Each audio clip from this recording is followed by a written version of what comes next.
Tantanarone Natangaya Chasangagune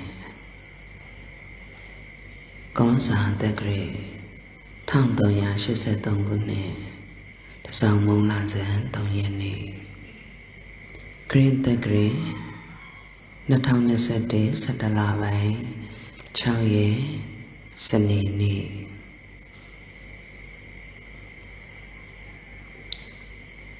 Nane Rung Dialudo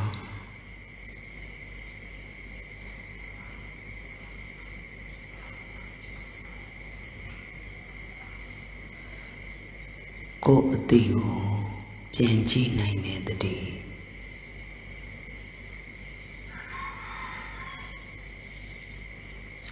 Changju Nineda A Changju Nineda Pilai de Shukai Mabe Tiquayare Pikai Mabe Tilide Kansadi Metadi Posedi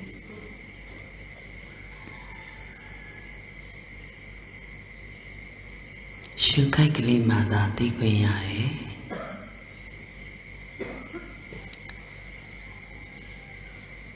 A Changyari Jesu Pukai Mada Tiquayare Kansadi Metadi Posedi Ari Lekanao The Ditaji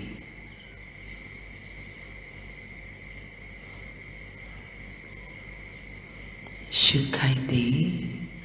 Kansadi The Ditami Ari Lekanao The Ditami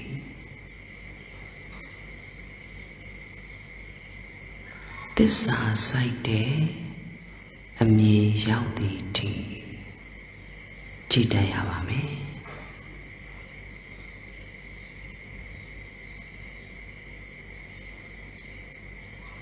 The same man Atonayame.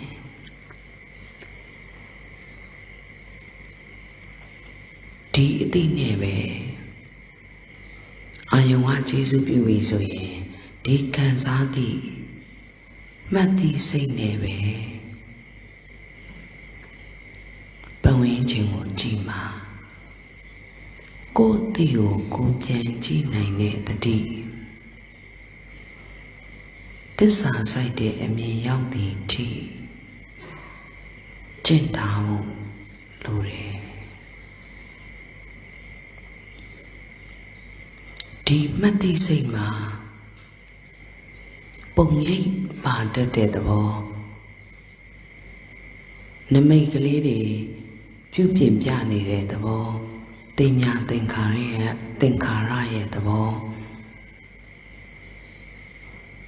Adi Lekanao le Chitapo Lore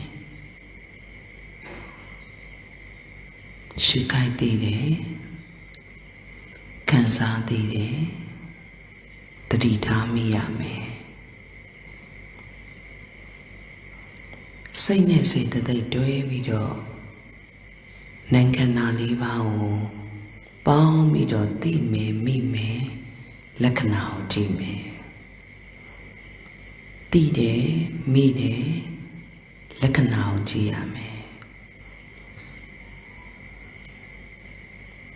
Mami Uro Lure Moha Big Pong Dede Moha Big Dede Ari Mati say Pupin Pia Tinya Tinkara Kansa Timu Pilai de Kansa Tita de the Boma the Dita Mite Tamadamari Lure Shukai Mada Tiquayara Ayung Taikai Mada Di say Pilaida Tadam say so that the body adi A John Dai Maida Pite a Pite Ave စိတ်ဆိုတဲ့အတိကိုကင်တွယ်တဲ့နေရာမှာအဲ့သဘောတရားကိုနားလည်ထားရမယ်အဲ့ဒါတမ္မာသင်္ကပ္ပပဲကောင်းစွာတမ္မာသင်္ကပ္ပအကြောင်းကျိုးကိုသိဆဲပြီးတော့ဒီအတိကိုတတိထားကြည့်တတ်ရမယ်ပေချိန်တည်တည်ဘာကိုတည်တည်တိလိုက်တဲ့အတိတော့ဖြစ်လိုက်တာပဲပေါ့ဒီအဖြစ်ဆိုတဲ့ဒီအတိမှာသူ့တဘာဝလက္ခဏာတွေပါတယ်ခံစားသိတယ်မှတ်သားသိစရာပြုပြင်ပြတင်ညာသင်္ခါရတမှုတင်းစာဒီမတ်တိစိတ်အဲ့အတိလေးမှာမတ်စရာအတိပြုပြင်ပြလိုက်တဲ့အတိလေးမှာပုံရိပ်ကလေးတွေကပ်ပါလာတတ်တယ်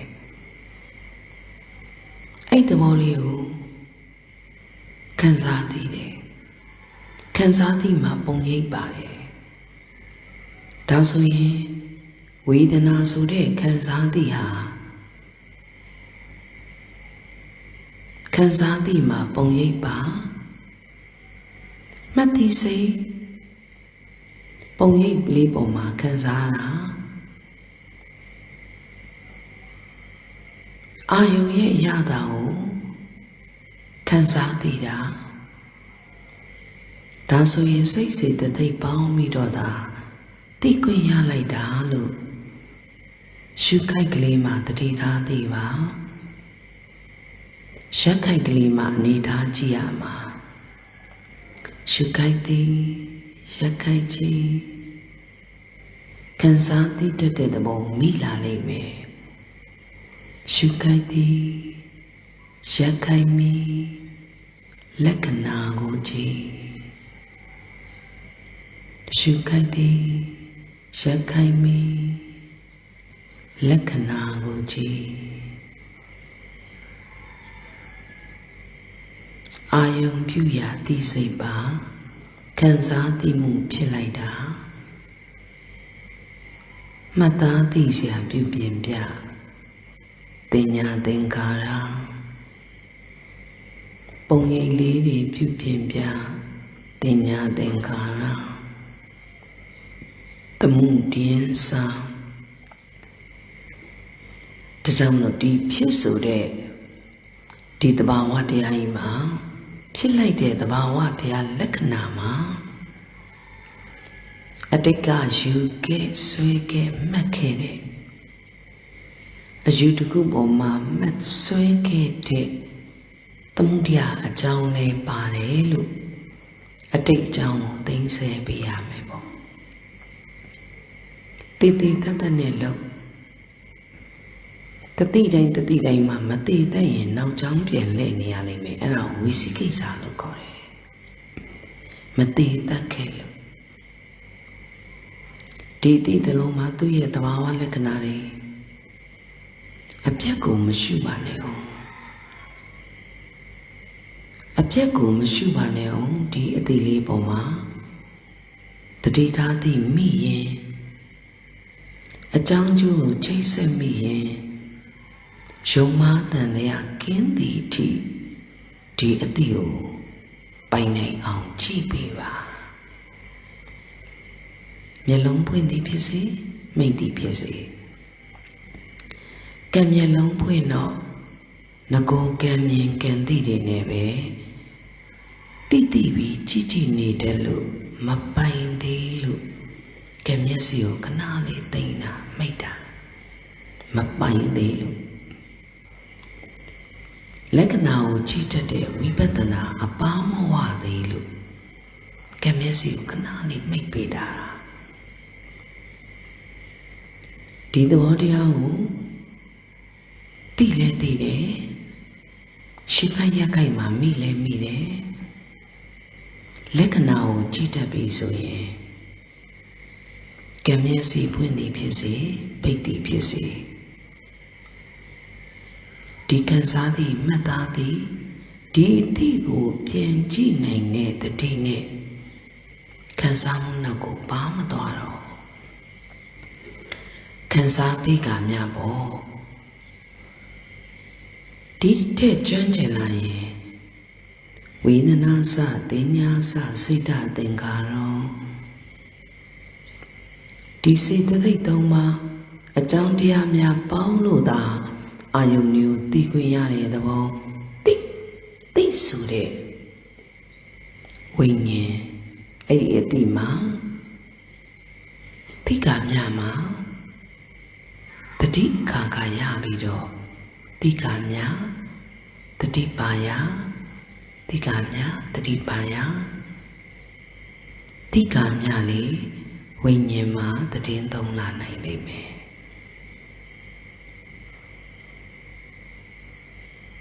အဲ့ဒီအနေထားရောက်သည့်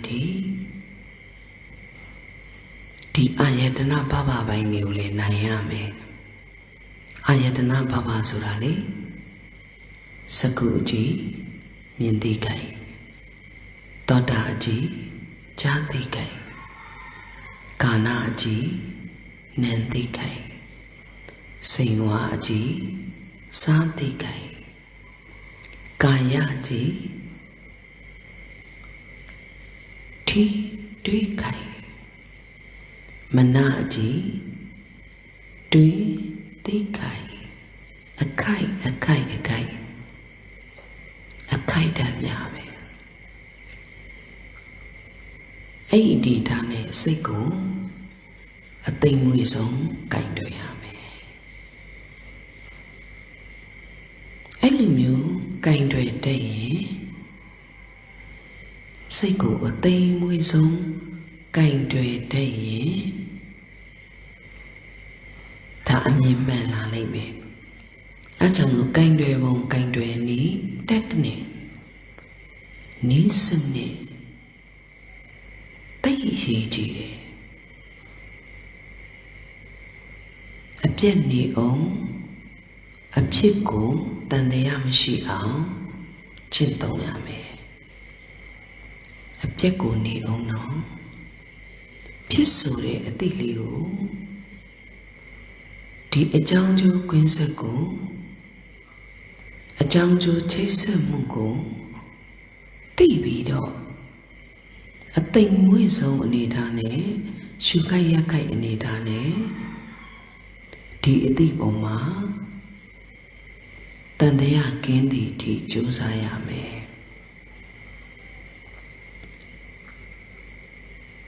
မောဟကောင်ကတော့ပိတ်လိမ့်မယ်ဒါကြောင့်လို့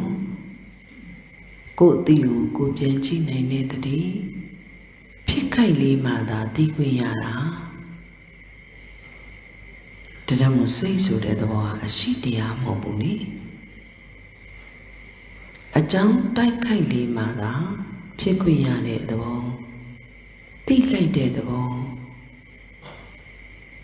အဲ့သဘောကိုတတိထားသိမိအောင်ပြုပြင်ပေးနေရတဲ့သဘောတတိဥဆောင်ပြီးတော့ပြုပြင်ပေးနေရတယ်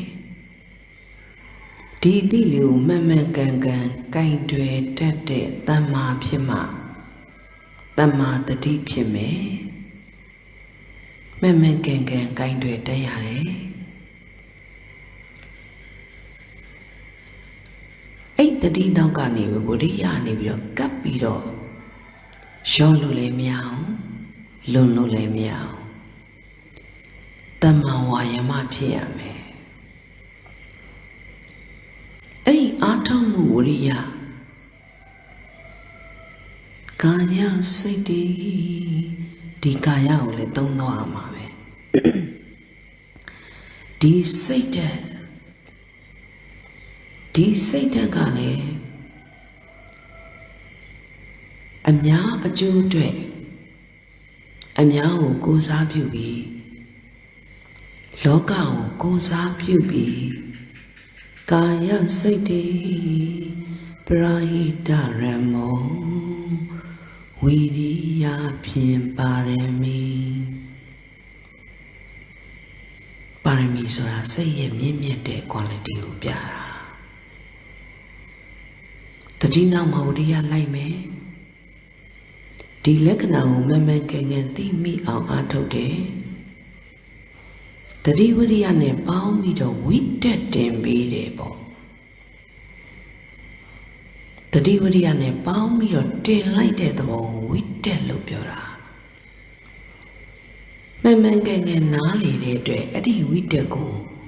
တမသင်္ကပ္ပမှန်မှန်ကန်ကန်တွေးတယ်လို့လည်းပြောလို့ရတယ်နောက်တစ်ခုကဘယ်လိုစိတ်ထားနဲ့လုပ်မလဲဤကာယကိုအများကျိုးဆောင်ရွက်ဖို့အတွက်ကြိုးစားတယ်ဒီအသည့်ဆိုတဲ့စိတ်တက်ကိုကိုယ်ပတ်ဝန်းကျင်ကိုကိုသိနေတာလေဒီစိတ်ပဲတလောကလုံးမြင်အပ်မြင်အပ်တတ္တဝါတွေကိုအာယုံပြုရင်လေသိလာတာဒီစိတ်ပဲရှုခွင့်ရလို့သိခွင့်ရတာလေဒီစိတ်ပဲရေကေစီပါနာတတ္တဝါတွေကပါနာရှုလီကိုရှုကြပေမဲ့ဒီအတိကိုတတိမရကြဘူးရေကေစီပါနာတတ္တဝါတွေကရှုလီတစ်ချက်နဲ့ရှုလီတစ်ချက်မှသိခွင့်ရပေမဲ့ဒီအတိပေါ်မှာတတိမဖြစ်ကြဘူးဒါကြောင့်မလို့တတ္တဝါနန္ဒကိုယ်စားပြုတဲ့လောကကိုကိုယ်စားပြုပြီးမေတ္တာထားကချစ်ရမယ်ရေကေစီပါနာဘုံတတ္တိပါနာရှုလီတစ်ချက်ကိုလေနောက်ဆုံးဘုရားရှင်ပြိဋိဘံဆံဝင်သွားတာတော့လေဤကာယကိုပြုပြင်နေတဲ့ကာယသင်္ခါရလို့ခေါ်တဲ့ရှုလီကိုလက်မလွတ်ပဲတတိထားသိပြီးတော့အဲ့အတိမှာပထမဇန်ဒုတိယဇန်တတိယဇန်သတုတ္တဇန်ရူပဇန်၄ချက်အာဂတနိစ္စဝိညာဉ်နိစ္စအာကိဉ္စညာနေဝတညာအရူပဇန်40ဒီတမဘက်8ပါးဝင်စားပြီးတော့မြတ်စွာဘုရားနောက်ဆုံးပြိဋိဘံပြုသွားတာဒါကြောင့်မလို့ဒီဇန်ပဲဇန်ဆိုတာဒီလက္ခဏာလေးတွေပုံမှာခံစားသည်မှတ်သားသည်ပေါ်စေသည်အာယုံပြုရာသည်စိတ်ပါခံစားမှတ်သားဖြစ်လိုက်တာအာယုံပြုရာသည်စိတ်ပါခံစားမှတ်သားဖြစ်လိုက်တာခံစားသည်မှတ်သားသည်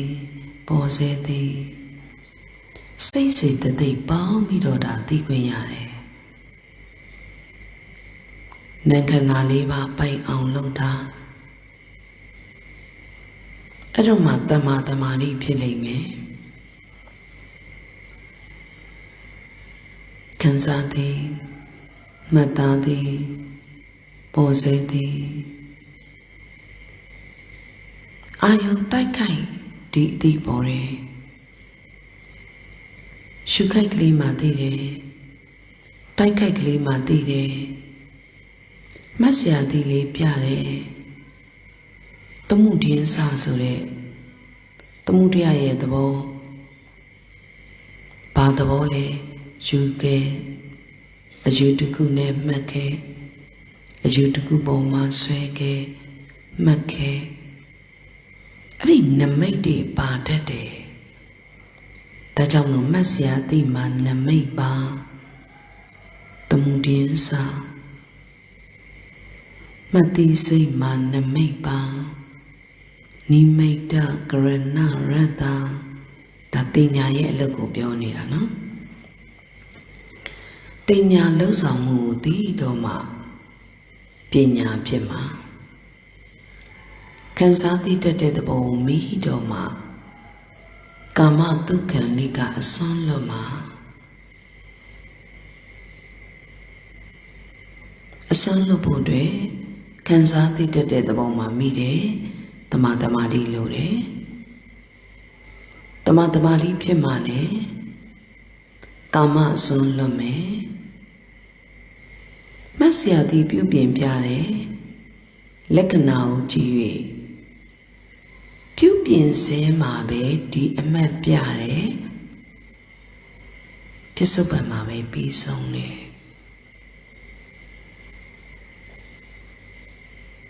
မဆရာတိပြုပြင်ပြတယ်ပြစ္ဆုတ်ပံမှာပဲပြီးဆုံးတယ်ဝိပရိနာမဝယတတနေနာပဲသိစရာလေးတွေမဖြစ်ဘူးလားဆိုတော့ဖြစ်တယ်မပြဘူးလားဆိုတော့ပြလိုက်တယ်ရှိသေးလားဆိုတော့ပြတ်သွားခဲ့ပြီ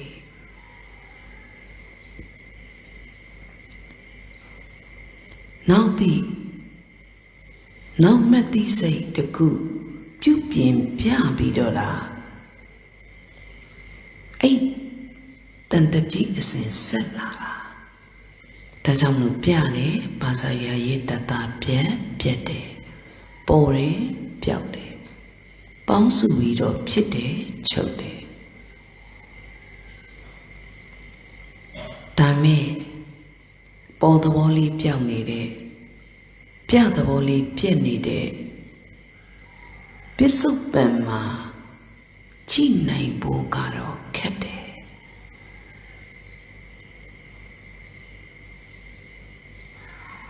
ဘာလို့ခက်တာလဲအဲ့ဒီနမိတ်ဆိုတဲ့ပုံရိပ်ပေါ်မှာအယူတစ်ခုနဲ့သွားချိတ်ချင်လို့ဒိဋ္ဌိတင်ညာနဲ့သွားညှိချင်လို့ခံစားသည့်ဝေဒနာပေါ်မှာအစွဲတစ်ခုနဲ့ကပ်ပါသွားလို့အယူတစ်ခုပေါ်မှာဆွဲညှိကပ်ပြီးတဏှာသမုဒယနဲ့ချဲလေလိုက်လို့တမာတိမခံရင်ကာမအာယုံဘက်ကိုရိုက်မယ်လက္ခဏာမပိုင်ရင်အတ္တကိလပဲသွားလိုက်မယ်ဒါကြောင့်လို့တမာတိခံအောင်လို့ခံစားသည်မှာတတိထားမိတမာတိခံအောင်လို့မှတ်တိစိတ်ပြုပြင်ပြတဲ့လက္ခဏာကိုကြည့်အစွဲကိုစွန့်နိုင်အောင်လို့သမုဒယတော့သွားပြီးတော့အာသောယူစည်းမှာပဲအာသောတရားကုံနဲ့အာသောတရားကိုအရဟတမေနဲ့မေဃဟတ္တာကိလေသာဝပတ္တာနုပ္ပတိတမတံကိလေသာကိုအရဟတမေနဲ့မပိုင်းဖြတ်နိုင်သေးတဲ့၍ကတော့ပုံရိပ်ပေါ်မှာသွားပေါင်းပြီးကပ်ပါသွားခြင်းနဲ့ဥဒိစ္စတွေဖြစ်နေုံပဲကုက္ကုစတွေဖြစ်တတ်သေးတယ်ကပ်ပါသွားလို့အယူတစ်ခုအစွဲတစ်ခုနဲ့ကပ်ပါသွားတဲ့အကြောင်းသမုဒယသစ္စာကိုပယ်ရမယ်တရားလို့သိတော့မှအဘေယဘေးကင်းမှာပယ်ရမယ်တရားကိုမကြည့်တတ်သမျှမပယ်နိုင်သမျှမပယ်နိုင်ဘူးဆိုတာလက္ခဏာကိုမနိုင်လို့လက္ခဏာကိုနိုင်တာဝိပဿနာဉာဏ်ပယ်တတ်ရမယ့်တရားကိုသိပြီးစာကောပယ်တတ်ရမှအဘေယဘေးကင်းမှာပေါ့မပယ်နိုင်ရင်ပဲဘေးကင်းမလဲ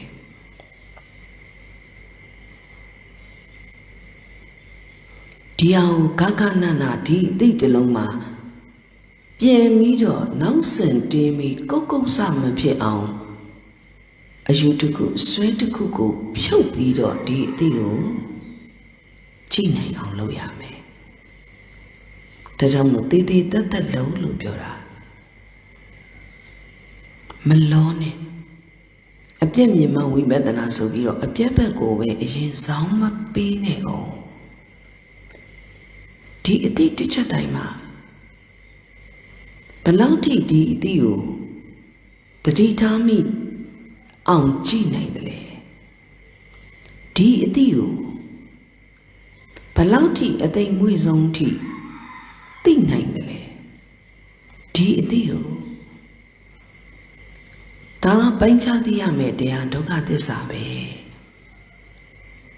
ဘလောက်ထိနည်းနည်းဒုက္ခရဲ့သဘောဖြစ်လိုက်တဲ့သင်္ခါရဒုက္ခရဲ့သဘောကိုသိနိုင်တယ်လေသိနိုင်တော့မှကိုချင်းစာတဲ့ကရုဏာဆိုတာလေ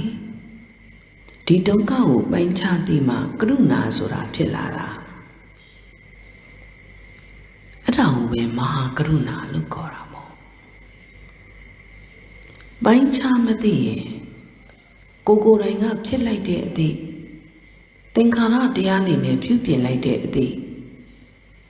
ဖြစ်လာသမျှဟာဒုက္ခပါလားလို့အသိမွေ့ဆုံးဒုက္ခကိုနားလည်မှတတ္တဝါတွေမှာအကြောင်းတိုက်လာရင်ဒီအသည့်ဖြစ်မှာလို့ဒီခံစားသိမှုလေးတွေဖြစ်မှာလို့မဆရာသိပြနေတဲ့ပုံရိပ်တွေမှာသမုဒိယပါပြီးဖြစ်မှာလို့ဖြစ်တတ်တယ်လို့ကိုချင်းစားသွားရင်ကရုဏာစေတသိက်ချမ်းသွားလိမ့်မယ်ဒီအပ္ပမညာတရားဟာစိတ်ကိုတင့်တယ်စေတဲ့သောပနာစေတသိက်တွေပဲပေါ့ဒါကြောင့်မလို့ကရုဏာတရားအပြင်သင်္ခါရနဲ့သူတစ်ပါးခန္ဓာကိုကြည့်ရင်ဒီကရုဏာနဲ့ကြည့်တတ်တယ်ဆိုတာသင်္ခါရတရားစိတ်မှာဖြစ်လိုက်တဲ့သင်္ခါရတရားဒုက္ခကိုကောင်းကောင်းနားလေလို့ပဲဒုက္ခကိုနားမလဲရင်ကရုဏာတရားနဲ့မကြည့်တတ်ဘူးကရုဏာစေတသိက်မချမ်းရဘူးကံမျက်လုံးဖွင့်လိုက်တဲ့အခါမှာကိုယ်နှကိုကြည့်နေကြအယူတကူအဆွဲတကူအမှတ်တကူနဲ့သာသိပြီးကြည့်တတ်တဲ့အကြည့်တွေကိုပြောင်းရမယ်လို့နားလည်ရမယ်အဲ့လိုမျိုးနားလည်ရင်ကံမျက်လုံးဖွင့်သည်ဖြစ်စေမိတ်သည်ဖြစ်စေဒီအသည့်ကိုကောင်းကောင်းကျွမ်းကျွမ်းကျင်ကျင်ကြိုင်တွေတတ်တာကောတန်လားကြည့်တတ်တာကြည့်တတ်တဲ့ကြည့်မှာကရုဏာပါတယ်အဲ့ကရုဏာနဲ့ကောတန်လားနဲ့ပေါင်းတော့ပါရမီဖြစ်တာပေါ့ကရုဏာပါယကောတန်လားပရိကဟိတာ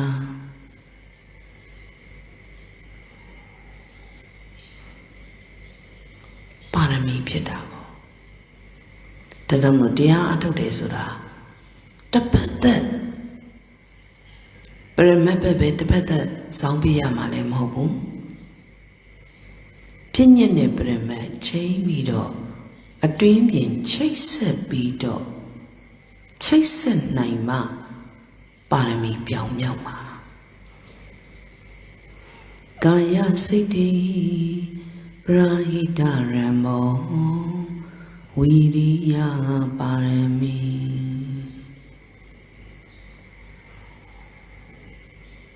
တေချာကိုလိုကိုအာယုံပြုနေတဲ့လောကီအာယုံပြုမှု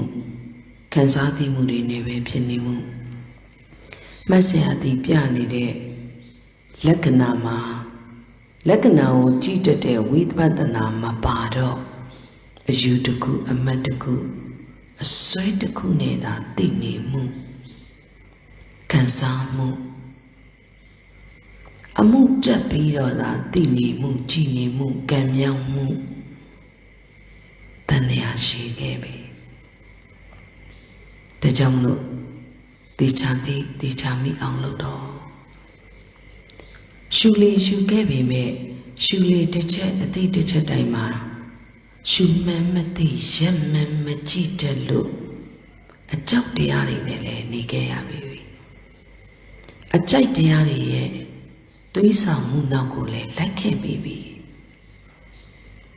ကာမအစွန်းကတ်လိုက်အတ္တကြောင့်ပင်မထိခိုက်လိုက်ကြောင်းကြမှုတွေနဲ့ပဲနေလိုက်ဒီအကြောင်းတရားကိုမပယ်နိုင်တော့ကုသိုလ်တာဖယ်မိလိုက်တဲ့အဖြစ်ကုသိုလ်တွေပါပြီးတော့ရှားသွားတာဒီကြောင်းကြစိတ်ကြောင့်ပဲတကြောင်လို့တစ်ချက်သေးတစ်ချက်မင်းတစ်ချက်သေးတစ်ချက်မင်းတစ်ချက်သေးတစ်ချက်မင်းရှိခိုင်သေးခံစားသေးတတိထားမင်းဒီအတိတ်တစ်ချက်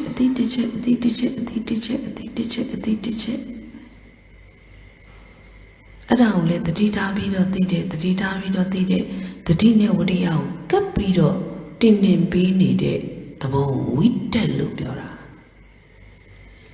မမှန်ကန်ကန်တွေးတတ်တော့ဒီဝိတက်ကပဲတမသင်္ကပ္ပကိုဖြစ်စေတာတင်းနေတဲ့ဝိတက်ကဇံအတိမှန်တော့တမသင်္ကပ္ပတင်းနေဝိတက်ဇံအတိမှန်တော့ဉာဏ်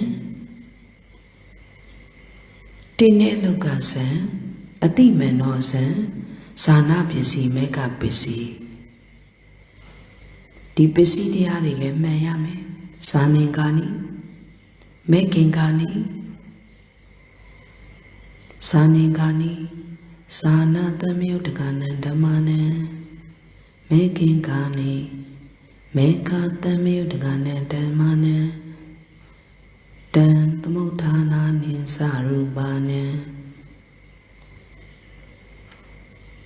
အဲ့အတိမှန်တော့မှဒီအတိထဲမှာဒီအတိလေးတွေဖြစ်လာတာဒီအာယုံယုတ်တရားတွေရဲ့ကျေစုပြုနေမှုကြောင့်လို့မှန်ကန်နားလည်လာလိမ့်မယ်အဲ့တော့ခန္ဓာ၅ပါးတပေါင်းနဲ့ဖြစ်ခွင့်ရတယ်ဖြစ်လာသမျှပြစ္ဆုတ်ပံမှာချုပ်တယ်လို့အနေစန္ဒီခန္ဓာပစ္စကံခန္ဓာ၅ပါးပေါင်းပြီးတော့ပြစ္ဆုတ်ပံမှာပဲချုပ်သွားတဲ့ပေါ်သမျှပျောက်သွားတဲ့ပြလာသမျှပြက်သွားတဲ့နောက်တအာယုတတိအနေနဲ့သာအစားထိုးပြီးသိခွင့်ရတဲ့သင်္ခါရဒုက္ခကိုနားလည်သွားလိမ့်မယ်နားလည်အောင်လားလုပ်တရားအောင်လေဝိသိကိစ္စမပြုတ်သေးဘူးဆိုရင်တော့ဒီအကြောင်းကျိုးကိုအရာမကောက်နိုင်လို့ဝိသိကိစ္စပိတ်နေလို့ပင်မတတ်တဲ့ပင်မရင်ဘာဖြစ်မလဲပင်မရင်ဒီလုပ်တဲ့အလုပ်ကိုကိလေသာကိုပြောက်ကင်းအောင်မကူတော့ဘူးတော်ပြီတရားအထုတ်တဲ့လူကိုပင်မနေဆိုပြီးရပ်ပစ်ပြီးဝိကတာစိကိစ္စဒီဝိစိကိစ္စပြောက်အောင်မကူတော့ဝိရိယပါရမီမထိုက်ဘူးဝိရိယပါရမီကဘလို့အခက်ခဲတွေနဲ့ပဲတွေ့နောက်မဆုတ်သွားတာအတန်တိတနာရတံနောက်မဆုတ်သွားတာမဆုတ်နစ်သွားတာဒါဝရိယပဲတေချာတာလောက်သွားနောက်ကြောင်းပြင်နေနေရတယ်ဆိုတာတတိတိုင်းပေါ်မှာတတိနဲ့ဝရိယနဲ့ကပ်ပြီးတော့တင်တတ်တဲ့ဝိတက်ဆိုတဲ့ဇံဝိဇာရဆိုတဲ့ဓမ္မကိုသုံးသပ်နေတဲ့သဘောအာယုန်နဲ့သိစိတ်လေးကိုကင်းကွာမသွားအောင်ချိတ်ဆက်ပေးနေတဲ့သဘောပီတိကြည်တဲ့ခံစားသည်မှာမငြိနဲ့သိနေတဲ့အသည့်ပုံမှာလားကြည်ပတ္တိ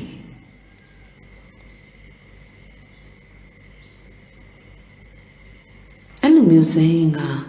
၅ပါးဝိတဝိဇာဒပိတိဒုက္ခဧကကတာအဲ့အတိလေးပေါ်မှာတိကမြပဲလို့ရှုခိုက်ရက်ခိုက်မှာအဲ့အတိလေးကိုမိအောင်ဖမ်းတတ်ပြီဆိုရင်အဲ့ဒါသတုဋ္ဌဇန်နဲ့ညီတဲ့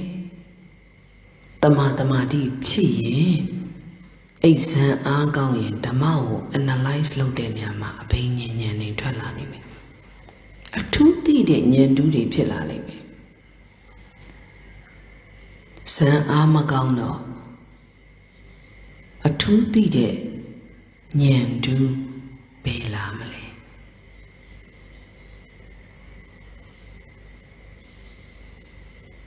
တကြောင်လို့ဇာနာပစ္စည်းမလိုအပ်ပဲနဲ့24ပစ္စည်းမှာမထည့်တာပေါ့ပိတ်တဲ့အကြောင်းတရားတွေကိုရှင်းနိုင်ဖို့အတွက်ဇံကိုထည့်ပေးထားတယ်ကိလေသာကိုအမြင့်ပြည့်ရှင်းနိုင်ဖို့အတွက်ကမဲခင်ကာနိမဲခင်လမ်းကြောင်းပေါ်ရှောက်ပုံမှန်တယ်လို့တယ်တစ်ချက်သိသွားတင်သောဝိတက်ကိုတင်ဝိတက်တင်အဲ့တော့မှဒိနာမိတာဆင်မယ်ဝိတက်ကိုတင်တာရုပ်လို့မရဘူးလွန်လို့မရဘူးဝရိယလွန်တော့လေဥဒိစ္စပြည့်လွင့်နဲ့ပဲပန်သွားလိမ့်မယ်ဝရိယရောတော့လေဒိနာမိတာပဲကိုရှိုင်သွားလိမ့်မယ်အဲ့တော့မျက်စိမှကြောက်အောင်ချိန်တာဒီဇိုင်းမဲ့နောက်မဆုတ်ပဲလောက်တတ်တာအဲ့ဒါဝိရိယပါရမီပဲဝိရိယဖြင့်မြင့်မြတ်တဲ့စိတ်ရဲ့ quality ကိုသွေးရမှာတိချသွေးပါရမီပြောင်မြောက်အောင်လုပ်အာတန်တိတနာပိစုပဋ္ဌာနံဘယ်တော့မှမစုံနစ်သွားဘူးလို့ဒီတအာယုံတတိတစိတ်တိုင်းမှာတအာယုံတတိတစိတ်တိုင်းမှာအကြောင်းကျိုးကိုသိလာရင်ကာယစိတ်တေပရာဟိတရမောအများရဲ့အကျိုးစီးပွားကိုဆောင်ရွက်တဲ့နေရာမှာပရာဟိတစိတ်ထားမှာဤကာယဟာဝရိယပါရမီထိုက်တယ်ဤစိတ်ဓာတ်ဒီစိတ်တုပ်ပါဒဆိုတဲ့စိတ်စိတ်တသိပ်ပေါင်းနေတဲ့ဒီအသိဟာဘယ်တော့မှဘလို့အခက်ခဲတွေနဲ့ပဲကြုံ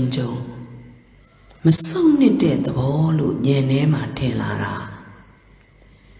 အဲ့ဒါဝိရိယပါရမီပဲအာတန်တိတနာပိစုပဋ္ဌာနံဝိရိယရမ္ပဝိတုပဋ္ဌာနံဘလောက်မပယ်တတ်နိုင်သေးတဲ့အကြောင်းတရားပုံရိပ်တွေပေါ်နေတဲ့သဘောဘလောက်တန်ငွေကရစရာကောင်းတယ်လေဘလောက်ထိတ်လန့်စရာကောင်းတယ်လေပယ်တတ်ရမယ့်အကြောင်းတရားပြနေပေမဲ့လက္ခဏာကိုမနိုင်တော့မပယ်နိုင်ဘူးမခံနိုင်ဘူးမခံနိုင်မှန်ပါပြီဒီတရားခံနိုင်အောင်ခံပြီးတန်တရားလွတ်ဖို့အတွက်ကြိုးစားကြွယ်အများတဲ့ဆွလုံးဆရာတို့ပြန်ရလေတံဝေကပဋ္ဌာနံဝိရိယပါရမီတေချာတတိတဝရိယဆိုင်ရှေ့တိကိုနောက်တိနဲ့ဝရိယလေးစိုက်ကနဲ့လုံနေတဲ့ဘက်မှာအာထုံနေတဲ့ဘက်မှာအဲ့ဒီဝါယမစိုက်တဲ့ဘက်မှာမမှန်ကန်ကန်မလျော့လုံးမတင်းလွန်းနဲ့ adjust လုပ်သွားနိုင်မှတမ္မာဝါယမဖြစ်မယ်နော်တမ္မာဖြစ်ဖို့လိုတယ်နော်ဇောနဲ့လိုက်လို့မရအောင်အတွင်းမှာညှိသွားအဲ့အာထုတဲ့ဝရိယမဲ့မှာအကြောင်းဘက်မှာကြောင်းကြောင်းမှုပါတတ်တဲ့တဏှာသမုဒယကြောင့်အာထုနေတဲ့ဝရိယဘက်မှာ အကျိုးကိုတောင်းတတတ်တဲ့သဘောပါလာတတ်တယ်အားထုတ်မှုမှာကပ်ပါလာတတ်တာနော်ကြောင်းကြခြင်းတောင်းတခြင်းနဲ့အဲ့တဏှာသမုဒယကိုရှင်းနိုင်တော့မှဒီဝီရိယဟာဥပိ္ပခာထိုက်လိမ့်မယ်ဝီရိရုပိ္ပခာတာအဲ့ချက်ကလည်းလိုတာပဲလို့တေချာဝီရိယကိုနားလည်သွားရမယ်ပါရမီထိုက်တဲ့ဝီရိယမရော့မတင်းကျပ်နိုင်တဲ့တမ္မာဝါယမအားထုတ်တဲ့ဝိရိယပေါ်မှာကြောင်းကြတောင်းတမှုကိုခွာတတ်တဲ့ဝီရိရုပ္ပကချမ်းချမှုပါနေတဲ့တောင်းတမှုပါရင်အားထုတ်မှုဝိရိယမှာဥပ္ပကမဆိုင်ဘူးတဲ့။အရှုခံမှာပဲဥပ္ပကဆိုင်ရမှာမဟုတ်ဘူး။အားထုတ်တဲ့ဝိရိယပေါ်မှာဥပ္ပကဆိုင်တော့မှပြည့်ညတ်သမတ်ချက်တွေကိုဂိုင်တဲ့အခါမှာပြောတဲ့အခါတမန်ကမန္တကိုဖြစ်စေတာတဲ့ဒီတမန်ကမန္တတွတ်တက်ဖို့အတွင်းမှာဝိရိယကိုဂိုင်တွေတက်ဖို့လိုတယ်မဂိုင်တွေတက်ရင်ပြည့်ညတ်ကိုသုံးတဲ့အခါမှာလောက်ရက်မမှန်မှုတဲ့တမန်ကမန္တဆိုတဲ့သီလမဲ့ခင်မထိုက်ဘူးတဲ့တစ်ချက်တိုင်းသိနော်တစ်ချက်တိုင်းသိနော်သိဖို့အတွက်ဝိတက်တင်ပေးတယ်မလားဝိရိယတွန်းပေးနေတယ်မလားတစ်ချက်သိနော်တစ်ချက်သိနော်တွန်းပေးနေတယ်မလား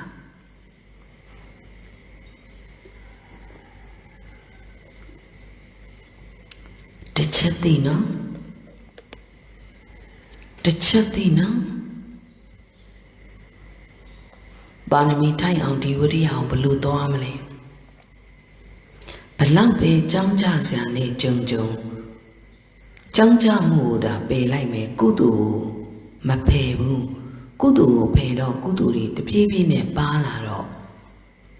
ရှားပါရတဲ့ဒုဗ္ဗိကန္ဒရာကငွေတွေမဝင်တော့ပတ်စံတွေမရှိတော့ဘူး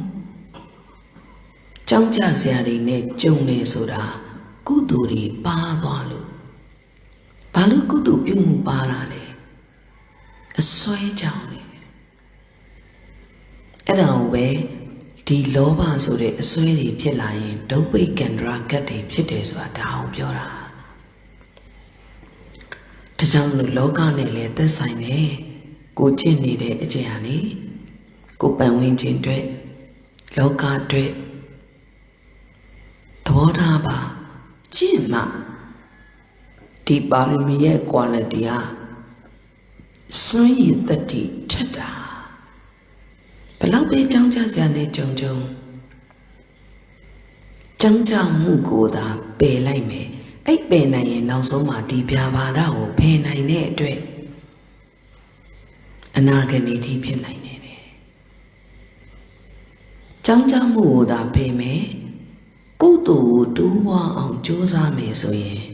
အဲ့ဒါဖုံးကံမှုဖြစ်စေတယ်တဲ့ဒါကြောင့်မြတ်စွာဘုရားရဲ့တရားတော်ဟာတကယ်ကျင့်တတ်ရင်လောကီအတွက်လည်းဖုံးကံလောကုတ္တရာအတွက်လည်းမဲ့ညံနောက်ဆုံးမှာဒီကြောင်းကြမှုကိုလုံးဝပယ်သွားနိုင်တယ်ဘယ်လိုအကြောင်းတရားတွေနဲ့ပဲတွေ့ကြောင်းကြမှုတစ်ခုနဲ့တော့ပေါင်းပြီးတော့ပြည့်လွင်ကပါမသွားတော့ဘူးလို့အကုပ္ပါမေစေတုံးဝိမုတ်တိတဲ့ဒီသဘောကိုဖြတ်ချနိုင်ရင်အနာဂတ်နေ့ထိဖြစ်နိုင်တယ်ဘလောက်ပဲကြောင်းကြမှုနဲ့ကြုံကုသိုလ်ကိုစားတိုးပွားအောင်သာကြိုးစားလိုက်မယ်ဟေးလို့ဒီပရဟိတစိတ်ထားနဲ့အစွမ်းကုန်ကုသိုလ်တွေကိုတိုးပွားအောင်ကြိုးစားနိုင်ရင်ဖုံးကံကြီးမားမှုဟာဒီကနေလာတာဒီအစွဲလေးဖြစ်လာရင်တွန့်သွားပြီထိခိုက်မှုပဲဖြစ်လာရင်ခြေတလန်းနောက်ဆုတ်သွားပြီစုံနစ်သွားပြီ မကြန့်ခိုင်သေးဘူးကြန့်ခိုင်မှကြောင်းကြမှုကိုနိုင်မှာစုံနစ်နေသေးတယ်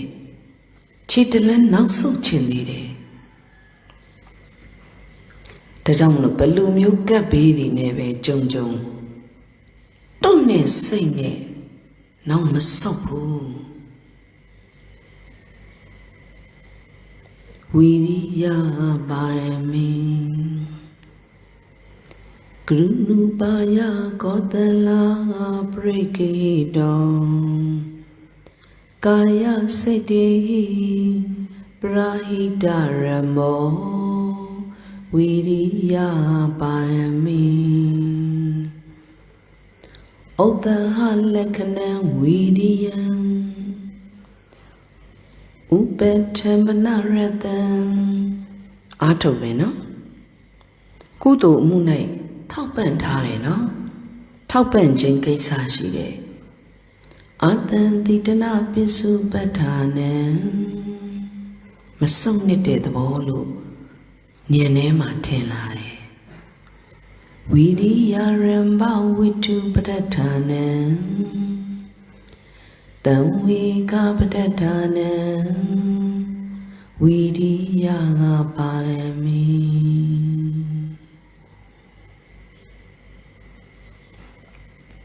တေချာကြိုးစားပြီးတဲ့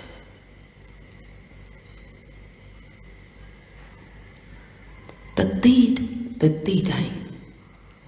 ဘယ်အတိဟိုမှာမကြည့်နိုင်သေးတဲ့တတိမကြည့်နိုင်တာတတိမရှိလို့ဘယ်အတိဟိုမှမကြည့်နိုင်တဲ့အဖြစ်မဖြစ်စေနဲ့ကိလေသာချာမကူစေနဲ့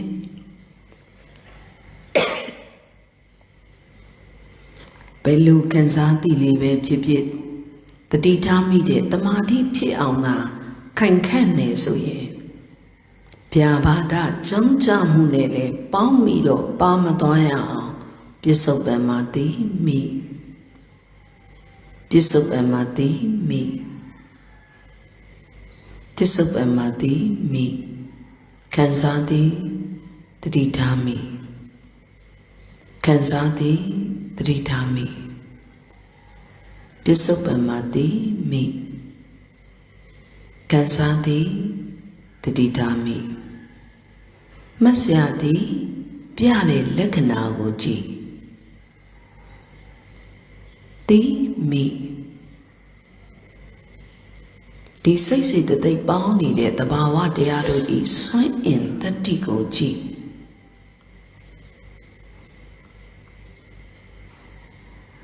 အဲ့မှာစိတ်ဆွမ်းအားတွေတိုးလာလိမ့်မယ်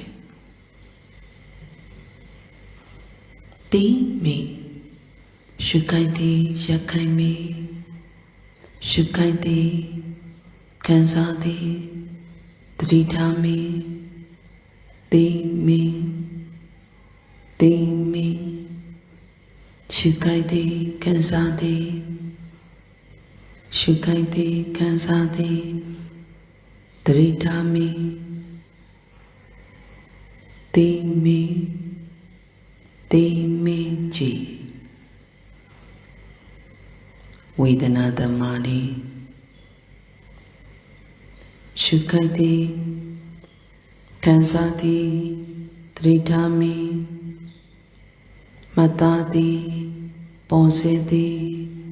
လက္ခဏာကိုကြည်လက္ခဏာကိုကြည်ပြစ္ဆုတ်ပံတွေမိ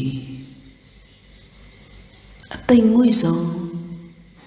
ရှုခိုက်သည်ရက်ခိုက်သည်ရှုခိုက်သည်ခံစားသည်တတိထားမိလက္ခဏာကိုကြည်လက္ခဏာကိုကြည်အဲ့လိုမျိုးသိအောင်မိအောင်ကြည်နေတဲ့အားထုတ်နေတဲ့ဝရိယကိုနိုင်ကအသစ်ပြုပြင်ပေးနေရတာလို့သိเสียရှုခံဘက်မှာရောအားထုတ်နေတဲ့ဘက်မှာရောသင်္ခါရတရားလို့ပြုပြင်ပေးနေတဲ့သဘောအနေနဲ့ အရှုခံအရှုဉဏ်သိဖို့အတွက်ပြုပြင်ပေးနေရတယ်သိဖို့အတွက်ပြုပြင်ပေးနေရတယ်သိဖို့အတွက်ပြုပြင်ပေးနေရတယ်တတိဝိရိယရဲ့ပေါင်းတမာတိပါတမာသင်္ကပ္ပတမာဒိဋ္ဌိမဲ့ခင်၅ပါးပေါင်းပြီးပြုပြင်ပေးနေရတယ်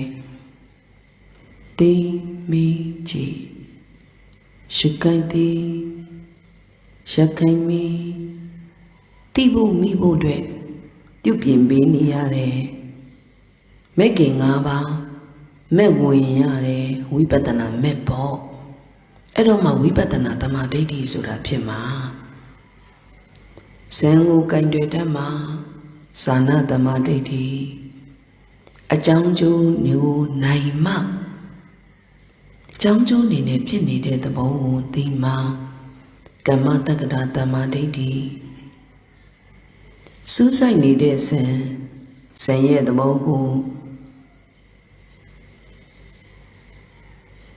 ကြောင်းကြတောင်းတမှုနဲ့မလိုက်နဲ့သိစရာမှလည်းကြောင်းကြမှုပိတ်တတ်တယ်ပေါင်းပါမသွားစေနဲ့အဲ့ဒါကိုတတိထားမိအောင်လုပ်နေတဲ့အကြောင်းပါလဲကြောင်းကြမှုပါတတ်တယ်အကျိုးတရားပေါ်မှာတောင်းတမှုပါတတ်တယ်သိစရာမှရောပြုလုပ်မှုဘက်မှာပါကြောင်းကြမှုပါတတ်တယ်အကြောင်းမှာကြောင်းကြမှုပါတယ်အကျိုးတရားပေါ်မှာတောင်းတမှုပါတတ်တယ်သူ့ပြင်မြင်တာတမာဒိဋ္ဌိပဲသူ့ပြင်မမြင်သမျှဒါအာသဝတရားတွေပဲသူ့ပြင်မြင်နိုင်မှတမာဒိဋ္ဌိဖြစ်လိမ့်မယ်ဝိပဿနာတမာဒိဋ္ဌိဇာနာတမာဒိဋ္ဌိမေဃတမာဒိဋ္ဌိပြန်ပြီးတော့စင်ကြင်တတ်တဲ့ပိစဝေခဏတမာဒိဋ္ဌိတမာဒိဋ္ဌိဖြစ်ဖို့လိုတယ်နော်အဲ့တော့မှမေခင်လမ်းကြောင်းပေါ်မှာဒီဓမ္မကြီးစัจ जा အဖြစ်ဒုက္ခကနေဒုက္ခချုပ်ရာသို့ဥတည်ပြီးတော့လာသွားတော့မယ် inner transformation အတွင်းထိနှိုက်ပြီးတော့သွားတတိချင်းမှာသွားသိစရာဘက်မှာရောသိနေတဲ့ပြုလုပ်မှုဘက်မှာရောပြုပြင်ပေးနေရတယ်ဘာဖြစ်လို့လဲမမြင်လို့ပေါ့သင်္ခါရအသေးသေးပြုပြင်ပေးနေရတယ်ဘာလို့လဲမမြင်လို့ပေါ့သင်္ခါရတရားနေနဲ့နားလေတော့အယူပြုတ်တယ်မမြဲခြင်းသဘောတရားကိုနားလေတော့ဆွဲเสียမရှိတဲ့အမှန်တရားကိုနားလေတော့အဆွဲပြုတ်တယ်သင်္ခါရတရားကိုနားလေတော့အယူတစ်ခုပြုတ်တယ်အနိစ္စကိုမြင်တော့အဆွဲပြုတ်တယ်အဆွဲပြုတ်လာတော့ဘာဖြစ်မလဲမှတ်ထားတဲ့အမှတ်တွေတဖြည်းဖြည်းနဲ့အယူတစ်ခုဆွဲတစ်ခုနဲ့မှတ်ထားတဲ့အမှတ်တွေတဖြည်းဖြည်းနဲ့ဖြုတ်လာနိုင်တယ်သင်္ခါရကိုနားလေတော့ဒိဋ္ဌိအယူပြုတ်တယ်အနိစ္စကိုမြင်တော့တဏှာပြုတ်တယ်တဏှာကိုစွန့်နိုင်သွားတာပေါ့အစွဲကိုစွန့်နိုင်သွားတာပေါ့အယူတစ်ခုအစွဲတစ်ခုကိုစွန့်နိုင်တော့မှအယူတစ်ခုအစွဲတစ်ခုနဲ့မှတ်ထားခဲ့တဲ့အမှတ်တွေတဖြည်းဖြည်းပါပပျောက်လာလိမ့်မယ်ဒါချင်းစင်မယ်ဒီအသည့်ကိုတော့မသိနိုင်သေးဘူးဆိုရင်စိတ်ဓာတ်မကြနဲ့ရှုခိုက်ကလေးမှသာတတိထားသိပြီးတော့အဲ့အသည့်တစ်လုံးမှာရှုခွင့်ရနေသေးလို့သိခွင့်ရနေတာလို့ဒီအသည့်တစ်လုံးကိုဒါဒီရှုခိုက်ကလေးကိုဒါတတိထားသိပြီး အဲ့အတိမှာတတိပါအောင်နာသုံးမိတော့ဒီလမ်းကြောင်းတဲ့လာလိမ့်မယ်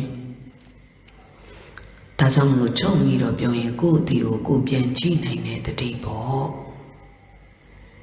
ကိုယ့်အတိကိုကိုပြန်တတိထားပြီးကြည့်ပေါ့ဘယ်ချိန်တည်တည်လေရှုကြိုက်တည်လေတတိထားကြည့်ရမှာပဲကြားကြိုက်မှတည်လေတတိထားတည်ကြည့်ရမှာပဲတွေးကြိုက်မှတည်လေတတိထားပြီးကြည့်တတ်ရမှာပဲကြိုးစားကြဖို့လိုတယ်ပါရမီကနေပူဇော်ရအောင်ဓမ္မပပရိကတော့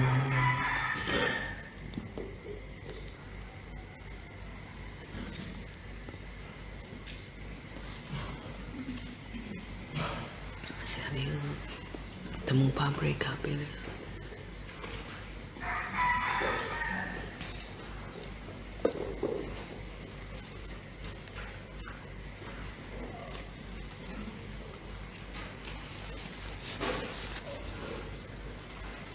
ဆရာလေးနဲ့သာသနာတွေလုံးနေတာဖြစ်တဲ့အတွက်ဝိရိယပါရမီဟာ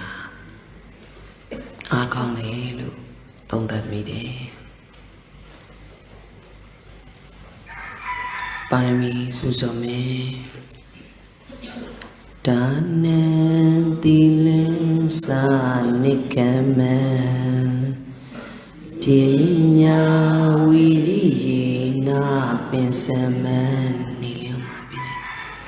ခန္ဒီသစ္စာမတေဒါနံမိတုပခာတိတေတတာပါရမီတိပရမတ္တာဘောရိတတတာအယံကမံဝါတိပါရမီဒါနာတိစရိယာဒါတပ္ပပိပါရမီယောပရာနုကဟလက္ခဏာပရိသံဥပါကာရကရဏရတအဝေကံပနာရတဝါဟိတေတိတာပိစုပဌာနာဗုဒ္ဓထာပိစုပဌာနာဝါမဟာကရုဏာပဋ္ဌာနာကရုဏုပါယကောတန္လာပဋ္ဌာနာဝါအလုံးပူဇော်နေတဲ့လိုက်စို့ပါစမပိတ်ထားနဲ့ဒါနာပါရမီကရုဏုပါယကောတန္လာပရိဂိတာအတုပကရဏပရိသကစေတနာဒါနာပါရမီပရိသကလက္ခဏံဒါနံဒေယဓမ္မေလောဘဝိတံသနာရတံအနာတတိပိစုပဋ္ဌာနံဘဝဝိဘဝတံပတိပိစုပဋ္ဌာနံဝါပရိသစီတပါဝိတုပဋ္ဌာနံဒါနာပါရမီသီလပါရမီကရုဏုပါယကောတလာပရိဂဟိတံကာယဝစီသူစရိတံအထာတော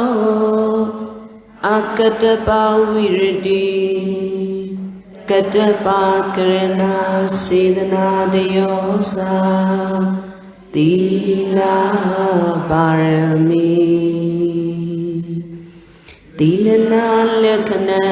သီလံသမာဒါနာလက္ခဏံပဋိဌာနာလက္ခဏံဝါတိဝုဒ္ဓံဟောတိဒ Dodilia Vedan Naratan Navisaratawa Dosiya Pisupatana Hiro Tapapadatana Tila Parami Nikama Parami Krupaya Kotala Prikito Adina Watatana Pobingamo Kama Bawi Nikamana Saito Baro Nikama Parami Kamado Boadosa Nikamana Lekanen Nikaman Dadadi Noa Vipavanaratham Tadoyewa Vimukhabhava Pisupathanam Tanvikapadathanam Nikama Parami Pinya Parami Krunupaya Kotala Prigito Dhammanam Tamanya Videta Lekana Vavodo Pinya Parami Yatha Gavawa Patiwira Lekana Pinya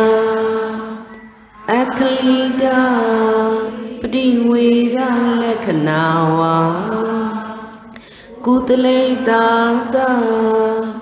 Kaita Utu Patiwira Viya Vidyo Vadanareta Pribo Viya Atamoha Pisupatana Arinyagara Tude Dago Viya Tamari Padatana Satutisa Padatana Wa Vidi Pinya Parami Vidya Parami Krupaya Kotala Prigito Kaya Siddhi Prahidaramo Vidya Parami Otaha Lekana Vidya Upatamanaratham Atantidana Pisupatana Vidya Ramba Vitupadatana Tanvika Padatana Vidya Parami Kandi Parami Krunupaya Kotala Prigito Tata Tinkara Prada Tehana Tinkado Adota Padano Tatakara Pudo Saito Baro Kandi Parami Kamana Lekana Kandi Eta Neta Tahanarata Adiwadana Pisupatana Avirota Pisupatana Wa Yatha Buddha Tatana Padatana Kandi Parami Tissa Parami Krunupaya Kotala Prigidam Vidati Sedana Dipedam Awaitavadana Tissa Parami Awaitavadana Lakna Tissa Shatawa Vibhavanaradam Taduda Pisupatana Torisa Pratana Tissa Parami Daythana Parami Grunupaya Kotala Pido Asala Tamadana Daythana Tinkhado Tadakara Podo Saito Bado Daythana Parami Pori Tamaridu Daythana Lakana Daythana Detam Patipaka Pipavanarada Tata Asalada Pisupatana Pori Tamara Pratana Daythana Parami Mita Parami Krunupaya Kotala Prikido Lokata Hita Tukupata Haro Atado Avyavado Mita Parami Hitakara Bodhi Lakna Mita Hitupatahara Reta Agata Vinyana Retawa Tomembawa Pisupatana Tadana Manabhawa Tatana Padatana Mita Parami Upekha Parami Krunupaya Kotala Prekita Anunya Patiga Vaidantana Tinkhada Aita Netetu Tata Tinkharitu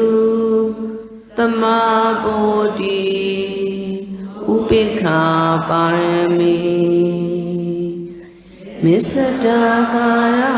Bodhi Lakna Upekha Tamabhawa Tatana Rata Patiga Nunya Upatama Pisupatana Kamatakata Piswakana Padatana Upekha Parami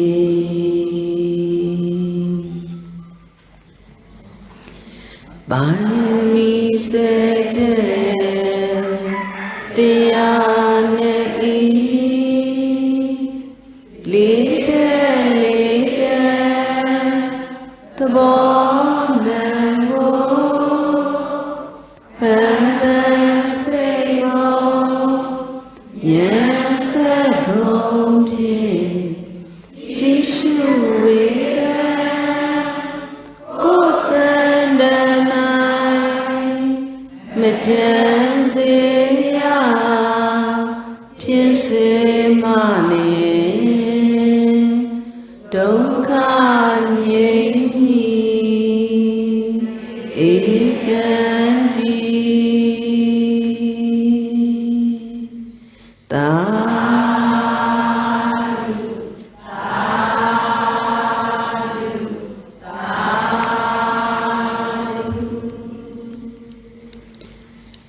Parami Sete Dhyane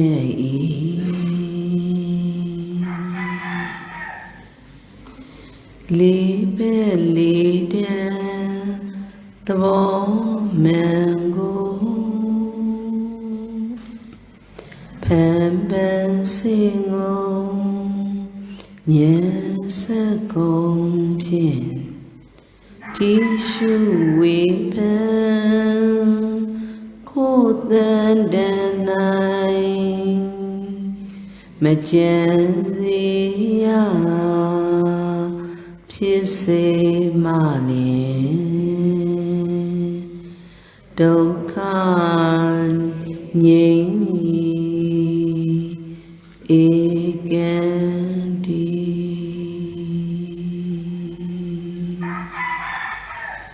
အမိတို့ဓမ္မတပေါင်းစုအောင်စီဒီမှာပါရမီ10ပါးပြည့်သွားတဲ့ဘေကသစ္စာမဟုတ်ဘူးပဲမှာဥတ္တရာဘောဓိမုဒ္ဒရာပူဇော်သွားပါတယ်ဓမ္မတပေါင်းစုနေရန်၄ဘက်မှာပါရမီ10ပါးဥမာပညာပါရမီခမ်းမှာဝိတုရဒုက္ခမိန်ရဲ့ပညာပါရမီဖြည့်သွားတဲ့ဗုဒ္ဓဝိဉ္ခမ်းတွေကို 3D ပဋိကားလေးနဲ့ပူဇော်ပြီးတော့ထည့်သွင်းပြီးတော့ပါရမီဟာစိတ်ရဲ့မြင့်မြတ်တဲ့ quality ခြေနေကိုပြသွားတာပါပဲဒါကြောင့်မို့ထည့်သွင်းပြီးတော့ဓမ္မတပေါင်းစုကန္နာကုရီတိုက်တွင်မှာပါရမီခန်းတွေကိုပူဇော်သွားမှာဖြစ်ပါတယ်သစ္စာလေးပါးကိုပိုင်းခြားသိတဲ့နေရာမှာဒုက္ခသစ္စာပိုင်းခြားသိရမယ်တရားကိုမှန်မှန်ကန်ကန်သိမှသာလျှင်ကရုဏာစေတသိက်ဆိုတဲ့အပ္ပမညာတရားတွေဟာပေါ်ထွက်လာမှာဖြစ်ပါတယ်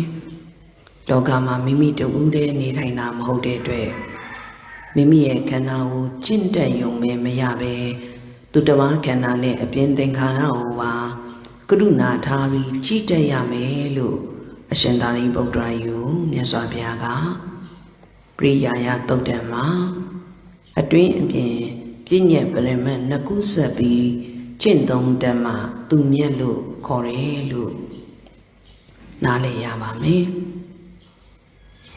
ဒုက္ခကိုမှန်မှန်ကန်ကန်သိပြီးတော့ဒီဒုက္ခဖြစ်ကြောင်းသမုဒယရဲ့သဘောဟာပယ်တတ်ရမယ်တရားလို့မှန်မှန်ကန်ကန်ပယ်နိုင်မှအဘိယဘေးကင်းမှာဖြစ်တဲ့အတွက်သမုဒယသစ္စာပယ်တတ်ရမယ်ဘက်မှာအဘိယမုဒ္ဒရာကိုထည့်သွင်းပြီးတော့ပူဇော်ပြီးတော့ဘေးကင်းကြောင်းအကြောင်းတရားတွေကိုသမုဒယကိုပိုင်းခြားသိရမယ်တရားအနေနဲ့ဟောပေါ်ညွှန်ဟန်ပြသသွားမှာဖြစ်ပါတယ်သမုဒယကိုပယ်တတ်နိုင်ဖို့အတွက်အယူတစ်ခုအစွဲတစ်ခုနဲ့သာမှတ်တတ်တဲ့အမတ်ဒီကိုတုံညတဆိုင်အောင်ဖြတ်နိုင်မှအာဃာတဝိနည်းအာဃာတကိုဖယ်ရှားနိုင်မှမေတ္တာပါရမီဖြစ်လာပါလိမ့်မယ်ဒါကြောင့်လို့ပါရမီရဲ့သဘောဖြည့်ရမယ်သဘောဟာတကယ်ကျင့်ရမယ်မဲခင်ထိုက်တဲ့အကျင့်ပါရမီပြောင်မြောက်အောင်လုပ်ရမယ်အလုပ်ဖြစ်တဲ့အတွက်မေဃသစ္စာပွားများရမယ်တရားဘက်မှာဥတ္တရာဘောဓိမုဒ္ဒရာပါရမီ10ပါးဖြည့်ခြင်းပြီးဟန်လို့မုဒ္ဒရာကိုပူဇော်သွားမှာဖြစ်ပါတယ်ပယ်တတ်ရမယ်တရားပွားများရမယ်တရားပယ်နိုင်ပွားနိုင်လို့ပိတ်ဆို့တတ်တဲ့မောဟကောင်ပြုတ်ပြီးတော့အတိညာဉ်ကြီးပွင့်နေတဲ့သဘောနိရောဓသစ္စာအပွင့်တက်ကို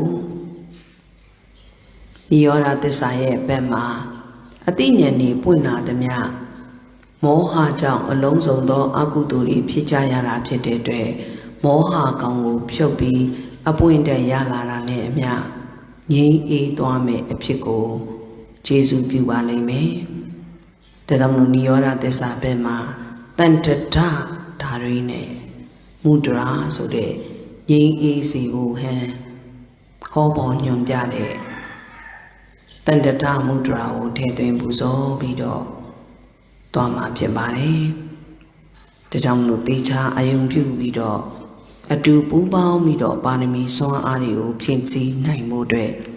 အကျိုးမြော်၍နိဗ္ဗာန်အကျိုးမြော်ပြီးတော့တိုက်တွန်းလို့ဆိုအပ်ပါတယ်ဒီနေ့လစဉ်6ရက်နေ့တိုင်းတရားလူလက်စစ်လင်းအောင်လူစွမ်းလူပေးလူထားတော်သူမှာကိုစုံမိုးအောင်မဟိမဲမြစ်ကြီးနာမှာဖြစ်ပါတယ်3ရက်ဆက်တိုင်းတနေ့တာစွမ်းလူကိုစက္ကလူတန်းသောဝိနည်းကောင်းမှုကုသိုလ်ရှင်မှာဖခင်ကြီးဦးလာငွေနှင့်မိခင်ကြီးတော်ရင်မေတို့အားအမှုထားဘောဓိတက်ဆောင်အောင်စီတီဤဖယားမတီရှင်ဘောဓိတက်ဆောင်အောင်စီတီအာယုံကန်တဆောင်မတီလူရှင်ဖြစ်တော်နန်းကီစင်လာဤ38နှစ်ပြည့်မွေးနေ့ဖြင့်ကိုစောစောအောင်နန်းကီစင်လာသမီးဧကံပြုဧကံဘဟုမိသားစုမှတနေ့တာစွမ်း3ရက်ဆက်တိုက်ဆက်ကလူတန်းထားပါတယ်ဥတင်နိုင်ဦးတော်တင်စာလွင်ဦးတားလေးပိုင်စီသူမိသားစုမှပိုင်စီသူဤတစ်နှစ်ပြည့်ဝိနေမြတ်ကုသိုလ်ဖြင့်နေ့စွမ်းကိုအာယုံပြု၍လူတန်းပေးပါတယ်မိတ်အေးဝင်းနေမောင်နှမမှာစွမ်းပတိတပင်ဆံလေးဝင်သားပါလီဆံလေးမှာဓမ္မတပေါင်းစုအောင်စီတီအတွက်ဒေါ်လာ100နိုဝင်ဘာလ6ရက်နေ့ကောင်းတန့်အောင်ကျော်အသက်21နှစ်ပြည့်မွေးနေ့အတွက်အာသောကအလင်းတိုင်တသိန်းတသောဦးအောင်မင်းတော်ညိုညိုလင်းမိသားစုရက်တော်မူဒရာလေးစုကိုအာယုံပြု၍လူငွေတသိန်းတော်မြင့်မြင့်အေးမွေးနေ့မြတ်ကုသိုလ်ဓမ္မတပေါင်းစုအောင်စီတီအလူဥတင်ထွေးတော်နှင်းမဝင်းသားပြည့်စုံဦးUSA မှာနဘက်တော်မိဘများအမှုထားကကထိန်သင်္ကန်းစကလူတန်းမာရီဦးဝင်အောင်တော်တီလာနယ်ကထိန်အလူစင်မာထိုက်ကောင်းမှု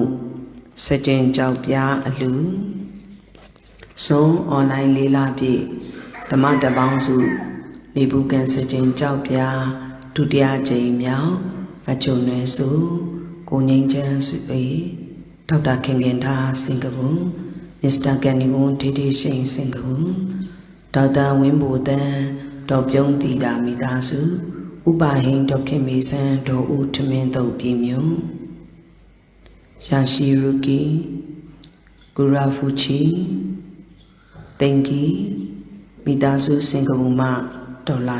100ကွယ်လွန်သူဖခင်ကြီးဦးမောင်ဆရာကြီးစုရဲ့တမိတော်တင်တင်ဦးဒေါ်လာ100ဒေါ်ချင်းဝင်မိသားစုရေမျိုးမိသူမိုးမြင့်မန်းမျိုးသမီးတော်ကိုတက်ထုံးမတိတိစင်စင်ကာပူဒေါ်လာ50နန္ဒမာတာရီ and student မှာစကြင်ကျောက်33ချက်ကိုလင်းလင်းဦးမချောစုမိသားစုဒေါ်စန္ဒာဝင်းနဲ့ညီမများဦးဝင်အောင်တော်တီရာနယ်ဦးတီဟဒေါ်မြတ်မာညွတ်တာတန့်စော်မြတ်မနှင်းဝေလွင်မပြည့်ပြည့်ကိုဖြူစကလူတန်းထားပါတယ်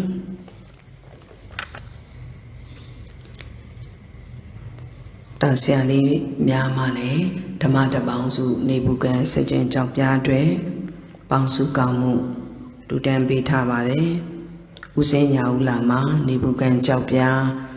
ကိုချက်အားကွယ်လွန်သူမိဘများမူထား၍မွေးနေ့အကျိုးဖြင့်လူတန်းပေးသွားပါတယ်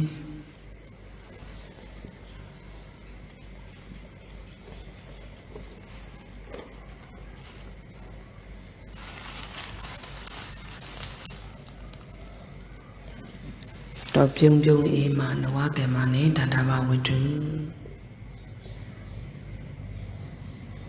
တော်ပြုံအင်းစိန်စီမှာနဝကံမများစက္ကလူတန်းသွားပါတယ်ကောင်းမှုကုသိုလ်တွေအားအာယုံပြု၍မြတ်တမ်းပေးဝေကြရအောင်ဗုဒ္ဓကုဏောအနန္တောဓမ္မကုဏောအနန္တောသံဃာကုဏောအနန္တောမာတာပိတုကုဏောအနန္တောအာစရိယကုဏောအနန္ တော်နန္တောနန္ဒငါးပါးတို့ကိုရုသေးမြတ်လို့လက်ဆုံးမို့၍ရှိခိုးကြောပါ၏ရှင်မြတ်နန္ဒငါးပါးခင်မောညီ7ပါးနှင့်အရိယာသူတော်ကောင်းတို့ပေါ်၌ကျွန်ုပ်တို့ကပြမခဲ့မိသောကာယကံမှုဝစီကံမှုနောကံမှုတောင်းပန်ဝင်ချကြောပါ၏ရှင်မြတ်30ပုံလူငယ်ကြကုန်သောလူနဲ့ပြမတတ္တဝါအလုံးချမ်းသာကြပါစေချမ်းသာကြပါစေဘေးရန်ခတ်သိမ်းကင်းငြိမ်းကြပါစေဆိုရင်ခတ်သိမ်းကင်းငြိမ်းကြပါစေရောဂါခတ်သိမ်းကင်းငြိမ်းကြပါစေကျွန်ုပ်တို့ဤဘဝဆက်ဆက်မှစ၍ယနေ့တဲ့တိုင်အောင်ပြုခဲ့မှုသောဒါနာကုသိုလ်သီလကုသိုလ်ဘာဝနာကုသိုလ်ကောင်းမှုစုစုတို့ကိုမိဘဘိုးဘွားဆရာသမားကျေးဇူးရှင်များစတာ၍ပါရမီရှင်များပေါင်းစု၍မွေးနေ့ရှင်အားအမှုထား၍ကုသိုလ်ကိုအာလုံးချာချာသမျှအမြအမြအမြရှုတော်မူကြပါကုန်တော်သာ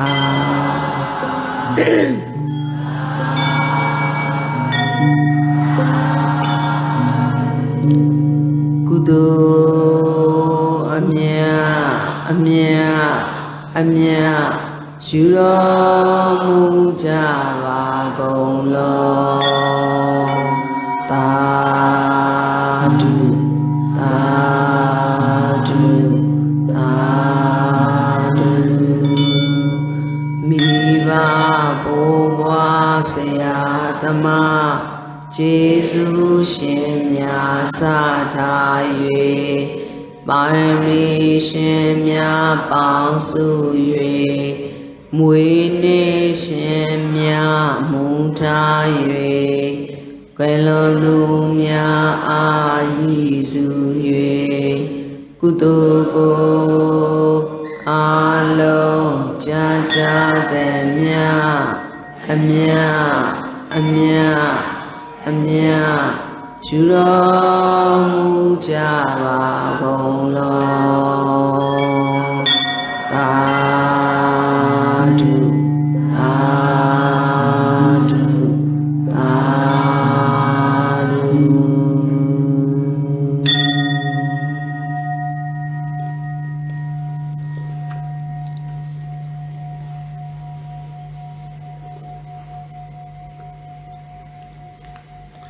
ယောဂီတို့မှာကြီးစီတေးသေးလေးတွေဘယ်သူရှိမှရှိလဲ